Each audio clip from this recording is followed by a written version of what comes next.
खुदी को आजमाया है तो ये अंदाज आया। तुम में भी मैं हूं शुद्ध प्लस पान मसाला। इको प्लस का नया आविष्कार eco plus hexa power TMT इसकी प्रीमियम क्वालिटी व उन्नत जंग रोधक क्षमता दे बेजोड़ मजबूती। इको प्लस सीमेंट और स्टील, इस पर है देश को भरोसा।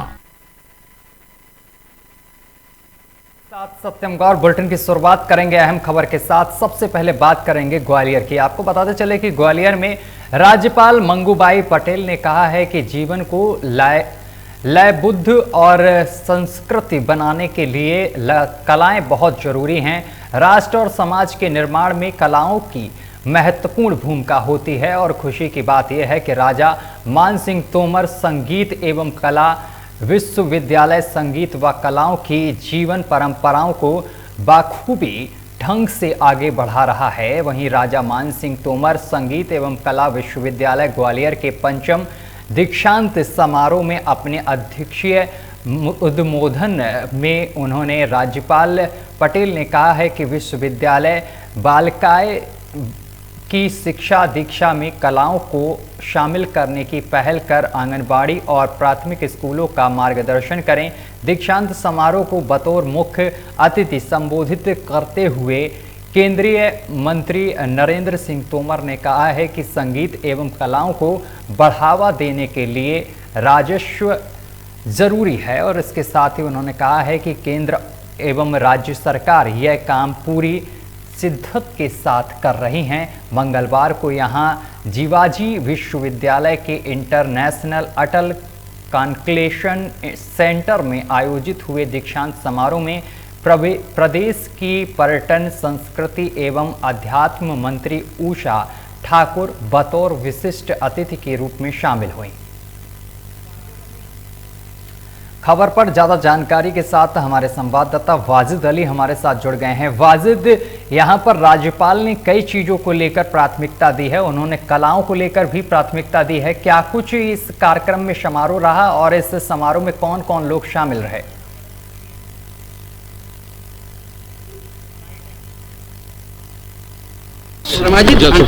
महाराजा मान सिंह तोमर संगीत एवं कला विश्वविद्यालय का ये 5वां दीक्षांत समारोह संपन्न हुआ।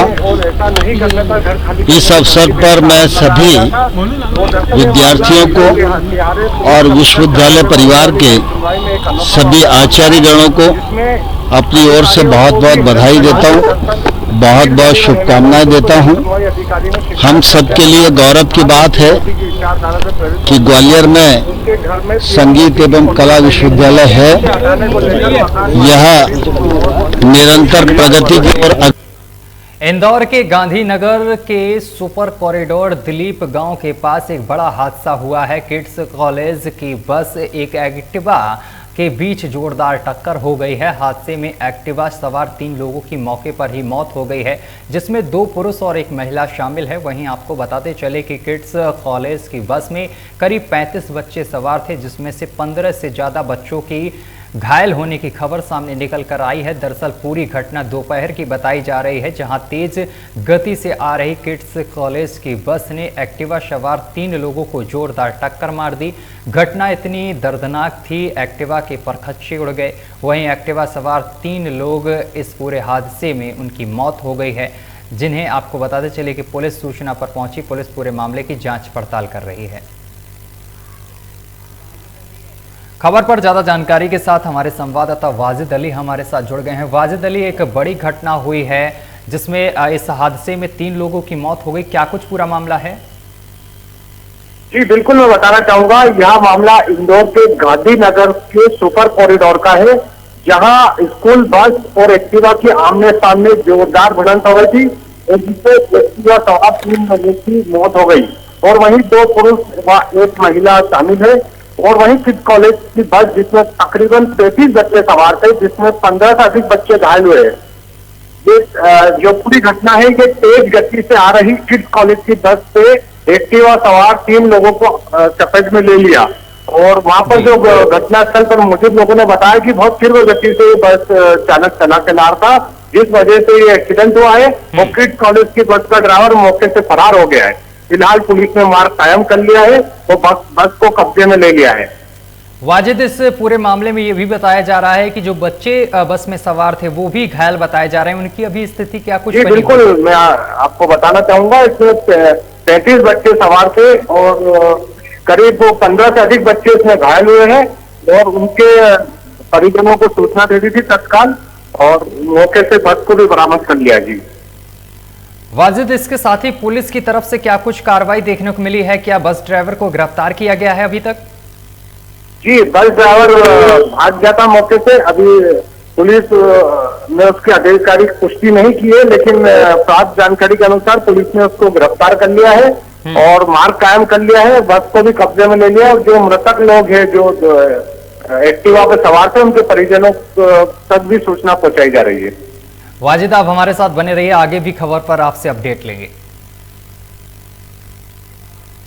ये अभी करीब 2-2.5 घंटे पहले का घटनाक्रम है। सुपर कॉरिडोर पर दिलीप नगर गांव के पास में किड्स कॉलेज की बच्चों की बस थी और पुरुष एक महिला जा रहे थे, तभी एक्टिवा जो है वो बस के नीचे आ गई और उसी दौरान ये गंभीर हादसा घटित हुआ। जो घायल थे गंभीर स्थिति में उनको जिला अस्पताल भेजा गया था, जहाँ से जो जानकारी प्राप्त हुई है उसमें ये है कि 2 पुरुष और एक महिला जो थी वो एक्सपायर हो गए। पहचान हो पाई है अभी बिल्कुल क्लियर नहीं हो पा रहा है। जो गाड़ी का जो एक्टिवा का नंबर है उस नंबर के आधार पर ये मालूम पड़ा है कि ये धार का जो है नंबर उसका, तो उस बेस पे जो संबंधित जो पुलिस की टीम है उसको सूचना दी गई है और शीघ्र ही परिजनों को जानकारी देकर उसमें वैधानिक कार्रवाई की जाएगी। सर, आप मौके पर पहुंचे थे, जैसे जिस तरह का हादसा दिख रहा है लगभग उसमें 35 बच्चों की जानकारी है जो थे, क्या बच्चों को भी चोटें आई हैं? कुछ आपने जानकारी? जिस समय ये जानकारी मिली थी और मैं पहुंचा था स्पॉट पे, तो उस समय गाड़ी में बच्चे नहीं थे, लेकिन गाड़ी में काफ़ी बैग थे, तो उन बैगों को तो थाने पर सुरक्षित रख दिया गया है। जो भी परिजन आ रहे हैं उनको बैग बच्चों का सुपुर्द किया जा रहा है। कहाँ गए बच्चे उस दौरान? क्या अब स्पॉट पर उसमें बच्चे तो नहीं मिले थे, संभावना है कि साथ में कोई गाड़ी रही होगी तो उससे गाड़ी से बच्चों को भेज दिया गया होगा। बच्चे घायल हैं या? हाँ, इस संदर्भ में हमारी टीम लगी हुई है लगातार और इन्वेस्टिगेशन में जो भी तथ्य सामने आएंगे उनको केस डायरी शामिल करके वैधानिक कार्रवाई की। क्या लग रहा है, भीषण हादसा है? सड़क निश्चित रूप से हादसा तो है, जब 3 लोग एक्सपायर हुए, गंभीर हादसा है इसमें, निश्चित रूप से। किस तरह की कार्रवाई की जाएगी सर? अब इसमें जो आगे जो तथ्य आएंगे, तथ्य के आधार पर जो गवाह सबूत उपस्थित होंगे उस हिसाब से कार्रवाई की जाएगी।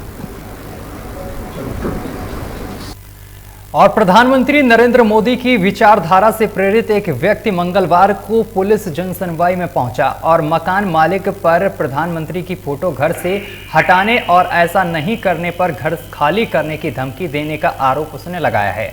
दरअसल आपको बताते चले कि हर मंगलवार को रीगल तिराहे पुलिस कमिश्नर कार्यालय में होने वाली जनसुनवाई में एक अनोखा मामला सामने निकल कर आया है, जिसमें अधिकारियों को भी हैरत में डाल दिया है। दरअसल पीर गली में रहने वाले यूसुफ ने जन सुनवाई में अधिकारियों के सामने शिकायत करते हुए बताया है कि प्रधानमंत्री नरेंद्र मोदी की विचारधारा से प्रेरित होकर उसने अपने घर में प्रधानमंत्री नरेंद्र मोदी की फोटो लगाई हुई है, जिसे हटाने को लेकर मकान मालिक शरीफ मंसूरी, याकूब मंसूरी और सुल्तान मंसूरी दबाव बना रहे हैं और ऐसा अगर नहीं उसने किया तो उसे घर से निकालने की धमकी भी दे रहे हैं। फरियादी की शिकायत सुन जन सुनवाई में मौजूद वरिष्ठ अधिकारियों ने संबंधित थाना प्रभारी को जांच करने के निर्देश दे दिए हैं।